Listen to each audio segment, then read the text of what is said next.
Proceed with this video only if you have a strong heart, because I'm going to talk about a book that has some of the most cruel and merciless characters from the Victorian era.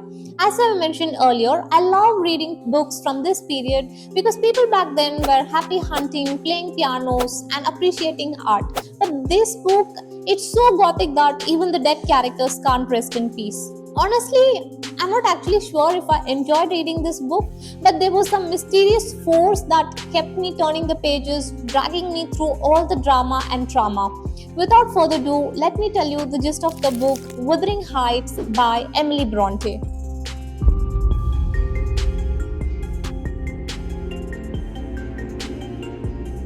Our story begins with Mr. Lockwood, who, tired of city life in London, decides it's a brilliant idea to rent a house on the desolate moors of Yorkshire. Upon arrival, he visits his landlord, Mr. Heathcliff, and quickly realizes that Heathcliff is a total psycho.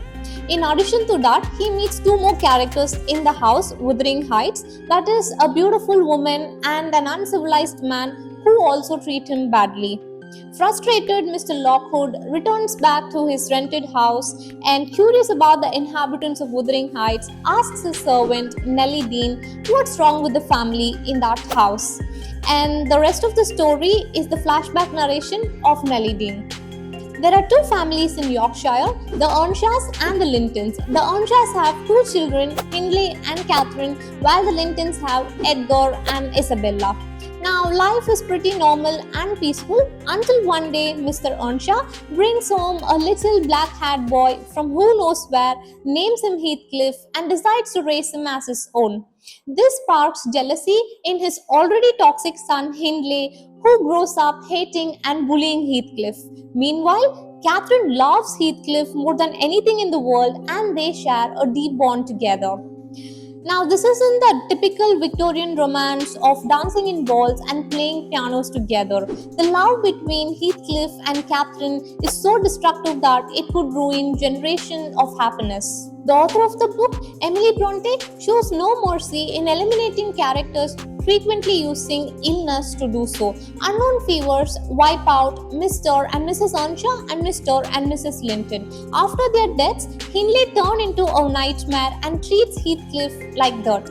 Meanwhile, Catherine, the rich, spoiled kid, I would say, loves Heathcliff, but she marries Edgar Linton to secure her wealth and social status. Heartbroken and furious, Heathcliff leaves the house only to return mysteriously rich and ready for revenge.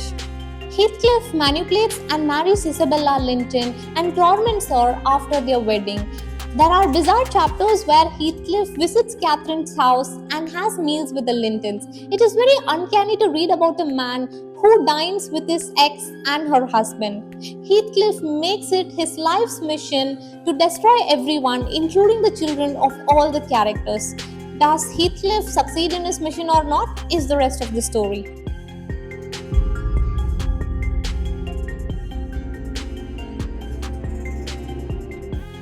As I mentioned earlier, the entire story is narrated by the character Nellie Dean.